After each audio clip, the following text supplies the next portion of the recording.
مفاد تھا 70,000 فرشتہ آسمان سے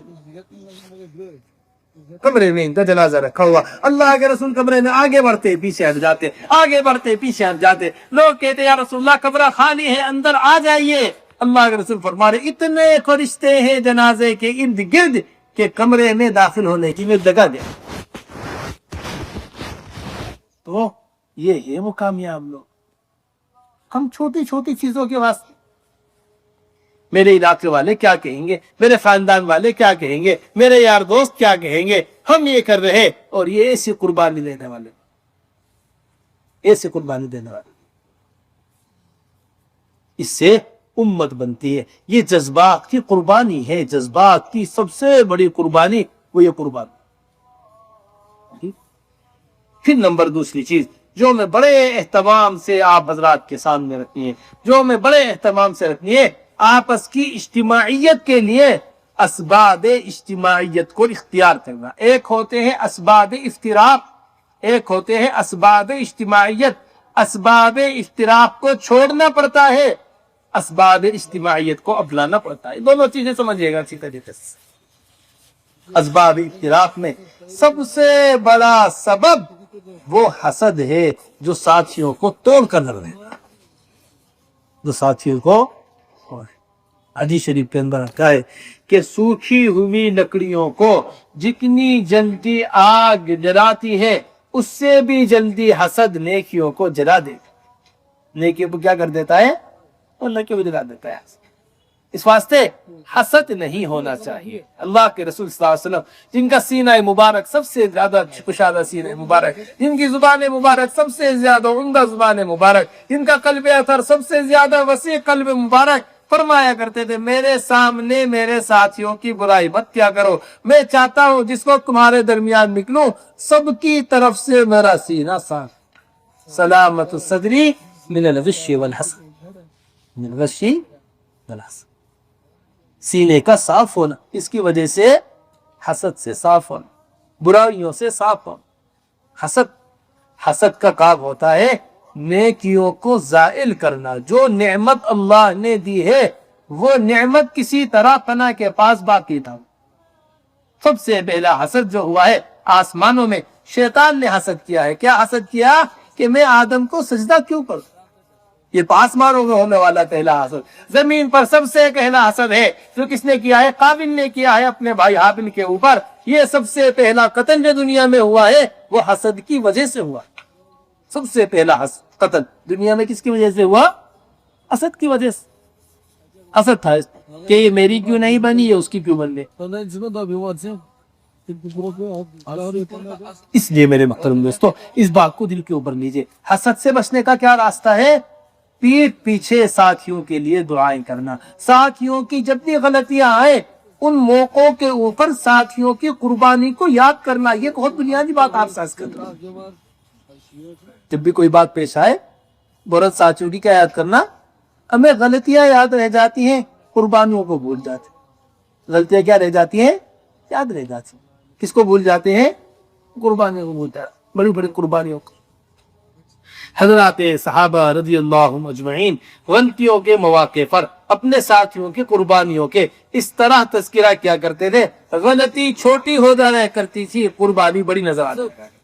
بڑی غلطی چھوٹی کیا جاتی ہے, غلطی چھوٹی ہے. حاتب ابن ابی بلتہ سے معمولی ایک چھوٹی سی چوک ہو گئی. کیا ہو گئی, مکے والوں کا راز مدینے والوں کا راز مکے والوں پر کھول دیا. لیکن جیسے ہی بات سامنے آئی فوراً حضور اکرم صلی اللہ علیہ وسلم نے ارشاد فرمایا, اے عمر کیا تم نہیں جانتے حاتب کون ہے, بدری صحابی ہے. کیوں اسی قربانی یاد دلائیے. اللہ بدریین کے بارے میں فرما چکے افعلوا ما شئتم قد غفرت لکم, جو جی چاہے کرو ہم تمہیں معاف کر چکے. جو جی چاہے کرو ہم تمہیں کیا کر چکے ہیں, ہم تمہیں معاف کر. تیرے مکرم دوستو اس بات کو سمجھیے اچھی طرح. حضرت فرماتے ہیں ساتھیوں کی غلطیوں سے اس طرح نگاہ ہٹا دیا کرو جس طرح سونے والے کے ستر کھل جانے سے سونے والے پر سے نگاہ ہٹا لی جاتا. سو رہا ہے نا آدمی, اب سوتے سوتے اس کا ستر کھل گیا, اب یہ نہیں کہتا کہ پورے محلے میں شور کیا جائے، آؤ بھائی آؤ دیکھو اس کا سطر کھل گیا ہے، اطلاع کی جائے لوگوں کو سطر کھل گیا. نہیں، دو کام ہوں گے سطر کھلتے ہی. سب سے پہلا کام جس کی نظر پڑی ہے وہ اپنی نظر ہٹائے، دوسرا کام کھلے ہوئے سطر کو ڈھلے. یہ دونوں ہی کام نہیں ہو رہے، یہ دونوں ہی کام نہیں ہو رہا. غلطی کسی کی ہے، اطلاع کسی کو کی جا رہی ہے. یہ غلطی کسی سے ہو رہی ہے اطلاع، اور یہ غلط فہمی کی وجہ سے بات بڑھتے بڑھتے کہیں سے کہیں تک چوک بنتا ہے. غلط فہمی کی وجہ سے بات بڑھتا ہے. آدمی کو ایسے آدمی سے بات کرنی چاہیے جو اس معاملے کو حل کر سکتا ہو. بھی ہمارے یہاں مشکات شریف میں سبق مل رہا ہے، عجیب و غریب واقعہ واقعی ایسا سبق ملا ہے. راوی ہیں عمر ابن خطاب رضی اللہ تعالی، فرماتے ہیں نجارات گزرات حضور اکرم صلی اللہ علیہ وسلم کے دنیا سے پردہ کر جانے کے بعد، وصال کے ہو جانے کے بعد، مشکات شریف کی روایت ہے، میرا گزر عثمان غنی رضی اللہ تعالیٰ عنہ کے اوپر سے ہوا، پاس سے ہوا. میں نے حضرت عثمان کو سلام کیا، انہوں نے سلام کا جواب نہیں دیا. انہوں نے کیا نہیں کیا؟ سلام کا جواب نہیں دیا. اب مجھے فکر کہ عثمان نے میرے سلام کو کیوں جواب نہیں دیا. میں فوراً کس کے بعد گیا؟ حضرت ابو بکر رضی اللہ تعالیٰ عنہ کے پاس. میں تو عثمان کے پاس سے گزرا تھا، میں رضی اللہ تعالیٰ عنہ، انہوں نے میرے سلام کا جواب نہیں دیا. اب عمر ابن خطاب رضی اللہ تعالیٰ عنہ، ابو بکر رضی اللہ تعالیٰ عنہ، دونوں فوراً چل کر آئے عثمان غنی رضی اللہ تعالیٰ عنہ کے بعد. اے عثمان، کیا بات پیش آ گئی؟ کیا ہوا خلیفہ رسول؟ کیا بات آ گئی؟ عمر نے تمہیں سلام کیا تھا، تم نے جواب نہیں دیا. جی مجھے پتا نہیں چلا عمر ابن خطاب کی گزرنے کا. یہ دیکھیں کتنا ادب ہے بات کے اندر. فوراً کیا کہا؟ مجھے پتہ ہی نہیں چلا ان کے گزرنے. میں ایک فکر کے اندر تھا، میں اسی فکر کے اندر تھا، مجھے ان کے جب گزرنے کا پتہ نہیں چلا، پھر سلام کرنے کا کہاں سے پتہ نہیں چلا. میرے محترم دوستو، ان باتوں کو سمجھیے اچھی طریقے سے، ان باتوں کو لیجیے اچھی طریقے سے. اس لیے اب ہم جا رہے، اب ہم اس بات کی سب سے اہتمام کے ساتھ فکر کریں، اب ہم اس بات کو سب سے زیادہ اہتمام کے ساتھ دل پر لیں. ہر حال کی طرح ہر حال میں ہماری آپس کی اجتماعیت باقی رہنی چاہیے. اجتماعیت جو باقی رہتی ہے اس سے اللہ کی مدد آتی. حضرت فرمایا کرتے تھے وہ ادنا عمل جو آپس کی اجتماعیت کے ساتھ، اس جملے کو ہمیشہ محفوظ رکھیے گا اپنے پاس. یہ مولانا یوسف صاحب رحمۃ اللہ علیہ کا مسجد نبوی میں کہا ہوا جملہ ہے، مسجد نبوی کے بیان میں کہا ہوا جملہ ہے. 1964 میں حضرت جو آخری حج پر گئے وہاں یہ حضرت کا بیان لکھا ہوا. حضرت جی مولانا یوسف صاحب رحمۃ اللہ علیہ فرمایا کرتے رہے وہ ادنا عمل جو آپس کی اجتماعیت کے ساتھ ہو اس اعلیٰ عمل سے بہتر ہے جو افتراق کے ساتھ ہو. جہاں افتراق ہوتا ہے وہاں غیبتیں چلتی ہیں اور غیبتیں ساری نیکیوں کو کھا جاتی. کام زیادہ ہو رہا مگر کس کے ساتھ؟ اشتراک کے ساتھ. کام زیادہ ہو رہا مگر کس کے ساتھ؟ لڑائی جھگڑے کے ساتھ. کام زیادہ ہو رہا مگر کس کے ساتھ؟ ایک دوسرے سے حسد کے ساتھ. کام زیادہ ہو رہا مگر کس کے ساتھ؟ ایک دوسرے کی غیبت کے ساتھ. اب اس زیادہ کام سے ملنے والی نیکیاں وہ ایک دوسرے کی غیبت کھا جائے. وہ ادنا عمل جو آپس کی اجتماعیت سے ہو اس اعلیٰ عمل سے بہتر ہے جو افتراق سے ہو. جہاں افتراق ہوتا ہے وہاں غیبتیں ہوتی ہیں اور غیبتیں ساری نیکیوں کو کھا جاتی.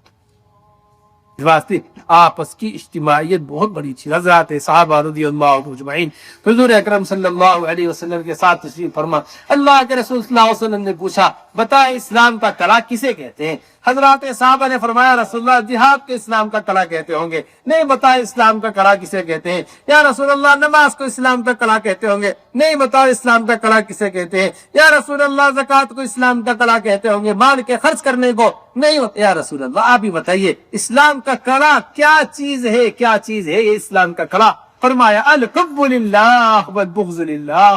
الحب للہ والبغض للہ. محبت کس کے لیے؟ اللہ کے لیے. اور دشمنی کس کے لیے؟ فقد استکمل ایمان. یہ معمولی بات میں ہماری محبتیں ایسی ہونی چاہیے. رحماء بینہم یہ حضرات صحابہ کی صفت ہے جسے قرآن بیان کرتا ہے. رحماء بینہم ایسے رحیم آپس میں، ایسے مہربان آپس میں ہی پسند. یہ کس سے پیدا ہوگا؟ یہ آپس کے اسباب اجتماعیت ہیں جن سے یہ چیزیں پیدا ہوں گی. فَبِمَا رَحْمَةٍ مِّنَ اللَّهِ لِنتَ لَهُمْ وَلَوْ كُنْتَ فَضًّا غَلِيظَ الْقَلْبِ لَانفَضُّوا مِنْ حَوْلِكَ فَاعْفُ عَنْهُمْ. واستغفر لهم وشاورهم في الامر فاذا عزمت فتوکل علی اللہ ان اللہ يحب المتوکلین. یہ 4 بنیادی اسباب ہے، اسباب اجتماعی جنہیں بیان کیا گیا. سب سے پہلی چیز کیا ہے؟ فَبِمَا رَحْمَةٍ مِّنَ اللَّهِ لِنْتَ لَهُمْ لِنْتَنَا. حکیم الامت حضرت مولانا اشرف علی تھانوی رحمۃ اللہ علیہ نے ترجمہ کیا ہے، اگر آپ نرم دل نہ ہوتے یا آپ کے ارد گرد رہنے والے آپ کو چھوڑ کر چلے جائیں.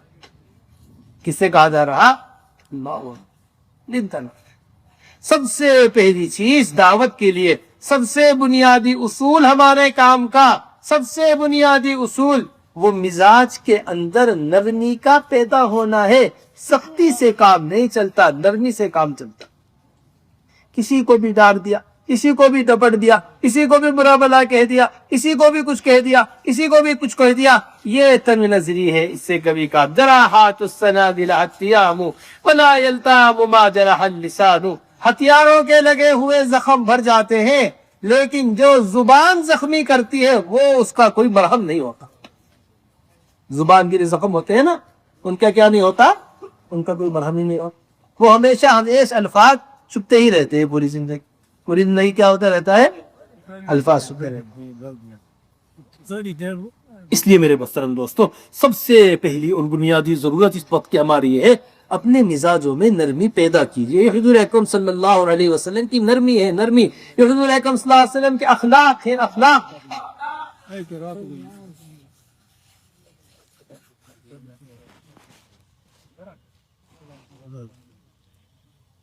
پیدا ہو. اور انس رضی اللہ تعالیٰ کون ہے؟ انس رضی اللہ تعالیٰ عجیب و غریب بات. یہ فرماتے ہیں کہ میں نے حضور اکرم صلی اللہ علیہ وسلم کی مدینہ منورہ میں 10 سال خدمت کی ہے، مجھے کبھی یہ نہیں ملا کہ اللہ